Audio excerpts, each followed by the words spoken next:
नमस्कार, आप देख रहे हैं न्यूज स्टेट। मैं हूं आपके साथ सोनी। आपको दिल्ली का निर्भया केस तो याद होगा। 16 दिसंबर 2012 की रात आरोपियों ने एक लड़की के साथ बस के अंदर बहुत ही क्रूर तरीके के साथ दुष्कर्म किया और बाद में इलाज के दौरान निर्भया की मौत हो गई।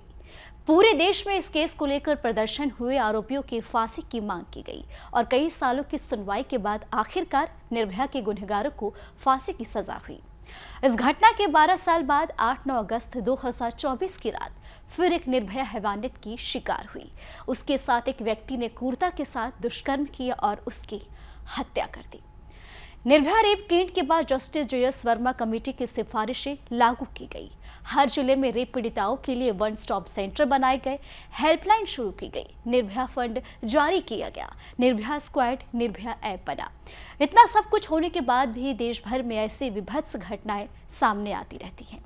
तो आज हम आपको इस रिपोर्ट में बताएंगे कि आखिर दिल्ली की निर्भया से लेकर कोलकाता की निर्भया तक देश में और कितनी घटनाएं हुई, जिन्हें जानकर यकीन मानिए आप चौंक जाएंगे। निर्भया कांड के बाद इतना सब होने पर आपको भी लग रहा होगा कि देश में जरूर बच्चियां और महिलाएं सुरक्षित तो हो गई होंगी, दुष्कर्म के मामले में जरूर ही कमी आई होगी। निर्भया के दोषियों का हश्र देखकर जरूर अपराधियों की रूह कांप गई होगी, लेकिन दुर्भाग्य की बात है कि ये सिर्फ कागजों में है। देश में लड़कियों की सुरक्षा और रेप के मामलों को लेकर भारत की लीडिंग नेशनल एजेंसी NCRB के आंकड़े कुछ और ही बयां कर रहे हैं। NCRB के मुताबिक निर्भया कांड के बाद हर साल बढ़ते गए रेप के मामले। चलिए जानते हैं क्या कहते हैं आंकड़े। साल 2022 में 31,500 रेप केस, साल 2021 में 31,677 केस, साल 2020 में 28,446 केस, साल 2019 में 32,032 केस, 2018 में 32,356 रेप केस और 2017 में 32,559 केस। तो वहीं 2016 में 38,947 केस, तो 2015 में 34,651 केस, तो वहीं 2014 की बात करें तो 36,735 रेप केस और 2013 में 23,707 रेप केस, 2012 में 24,923 रेप केस। निर्भया जैसे दिल दहला देने वाले रेप कांड के बाद भारत में आज हालात और भी ज्यादा खराब हो गए हैं। नेशनल क्राइम रिकॉर्ड्स ब्यूरो की ओर से हाल ही में जारी की गई साल 2022 की रिपोर्ट के अनुसार पिछले साल देश में रेप के कुल 31,516 मामले रजिस्टर किए गए, यानी कि हर एक दिन में करीब 87 और हर एक घंटे में 3 से 4 युवतियों का बच्चियों रेप की शिकार हो रही है। इस रिपोर्ट में राजस्थान रेप कैपिटल बनाया गया है। यहाँ पिछले एक साल में सबसे ज़्यादा 5,399 रेप के मामले दर्ज हुए हैं, तो वहीं दिल्ली में 12 मामले दर्ज हुए हैं। इसके अलावा उत्तर प्रदेश, मध्य प्रदेश, छत्तीसगढ़, महाराष्ट्र और अन्य राज्यों में भी स्थिति अच्छी नहीं है। अब हम आपको ऐसे ही दुष्कर्म केस के बारे में बताते हैं जो देश की सुर्खियों में रही है। Mohanlalganj rape case. जुलाई 2014 में लखनऊ के मोहनलालगंज इलाके की बलसिंगढ़ा गांव में प्राथमिक स्कूल में एक युवती की निर्वस्त्र लाश मिलने से सनसनी मच गई थी। उसके साथ रेप करके हत्या कर दी गई थी। स्कूल ने बरामद में खून ही खून बिखरा पड़ा मिला था। महिला के प्राइवेट पार्ट में किसी ठोस चीज से हमला किया गया था। उसके कपड़े और चप्पल पास में नहीं मिले थे। वहीं आपको बता दें, पुलिस की तहकीकात ने महिला का हत्यारा अस्पताल का गार्ड निकला, जिससे महिला नौकरी करती थी। पुलिस पूछताछ में गार्ड रामसेवक यादव ने रेप और हत्या की बात कबूल ली थी, लेकिन गैंगरेप से इनकार कर दिया। अब बात करते हैं बदायूं कांड की। साल 2024 यूपी के बदायूं के कटसरहा गदंज गांव में आम के पेड़ की डाली के नीचे 2 युवतियों का शव मिलने के बाद सनसनी मच गई थी। मेडिकल रिपोर्ट में दोनों के साथ रेप करके हत्या की बात सामने आई थी, लेकिन इस मामले में जबरदस्त राजनीति होने की वजह से खूब लीपापोती की गई। यूपी पुलिस की जांच में असंतुष्ट परिजनों की मांग, सरकार ने सीबीआई को इसकी जांच सौंप दी। सीबीआई ने अपनी क्लोजर रिपोर्ट में दोनों बहनों द्वारा आत्महत्या की बात कही है। सीबीआई की थ्योरी परिजनों, पॉलिटिकल पार्टियों सहित मीडिया के गले नहीं उतर रही। घटनास्थल की यथास्थिति को देखते हुए मीडिया रिपोर्टों में सीबीआई की थ्योरी पर सवाल उठाया गया। मामला अभी भी कोर्ट में चल रहा है। क्लोजर रिपोर्ट के खिलाफ पीड़ित बहनों के परिजनों ने आपत्ति दाखिल की है। अभी आरोपी जमानत पर है। बता दें कि अरुणा शहबाग रेप केस में मुंबई में एक अस्पताल में हुआ ये कांड आज भी चर्चा में है। अभी हाल ही में इसकी पीड़िता अरुण शहबाग की मौत हुई है। पीड़िता ने अपनी हालत देखते हुए इच्छा मृत्यु की मांग की थी, लेकिन सुप्रीम कोर्ट ने इसे इनकार कर दिया। साल 1973 को अस्पताल के एक वार्ड बॉय ने अरुणा के गले में कुत्तों की जंजीर बांधकर घटना को अंजाम दिया था। इसके बाद अरुणा कोमा में चली गई थी। तब से वो अस्पताल में बिस्तर पर ही पड़ी हुई थी। इस घटना के आरोपी सोहनलाल को 7 साल की सजा हुई थी। प्रियदर्शनी मटूट केस में भी दिल्ली यूनिवर्सिटी की लॉ स्टूडेंट प्रियदर्शनी मटूट की जनवरी 1996 में घर में ही रेप के बाद हत्या कर दी गई थी। कोर्ट में यह केस 14 साल तक चला। हाईकोर्ट ने इस मामले में मुख्य आरोपी संतोष कुमार सिंह को दोषी ठहराते हुए मौत की सजा सुनाई थी। बाद में सुप्रीम कोर्ट ने हाईकोर्ट के फैसले को थोड़ी तब्दीली करते हुए उसकी मौत की सजा को उम्र कैद में तब्दील कर दिया था। बता दें कि प्रियदर्शनी एक जिंदादिल लड़की थी। उसका सपना वकील बनने का था। शोपिया रेप केस, कश्मीर में हुई बस की वारदात ने पूरे देश को हिला दिया था। 29 जून 2009 को शोपिया अपनी बहन के साथ घर में अचानक गायब हो गई। दूसरे ही दिन उनके घर से कुछ ही दूरी तक दोनों की लाशें बरामद हुई। दोनों की रेप के बाद उनकी हत्या कर दी गई थी। इसके बाद पूरा कश्मीर उबल उठा था। अब आते हैं मथुरा रेप कांड पर।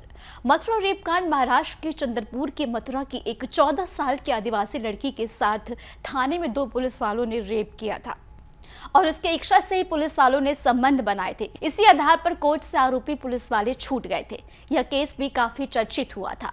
इस घटना के बाद देश में रेप कानूनों में संशोधन हुआ था। अब आते हैं अंजना रेप केस। सन 1999 में ओडिशा के भुवनेश्वर में हुआ यह कांड इसलिए भी काफी चर्चित हुआ था क्योंकि हाई प्रोफाइल लोगों से जुड़ा था। Anjana Mishra Indian forest service में एक अफसर की पत्नी थी। उन्होंने यह आरोप लगाया था कि तत्कालीन मुख्यमंत्री JB पटनायक और उनके मित्र ने उनका रेप करवाया था। इसके बाद पार्टी की छवि को ठेस पहुंची और मुख्यमंत्री को पद से छोड़ना पड़ा था। आपको बता दें कि आरोपियों में से 2 को उम्र कैद की सजा सुनाई गई। अब आते हैं Goa rape case. Goa rape case 2009 में अपने पेरेंट्स के साथ ब्रिटेन से भारत आई 15 साल की स्कॉटलैंड में अपने बॉयफ्रेंड के साथ गोवा के बीच पर गई थी। यहाँ पर उसके साथ कुछ लोगों ने रेप किया और समुद्र में डुबोकर उसे मार दिया था।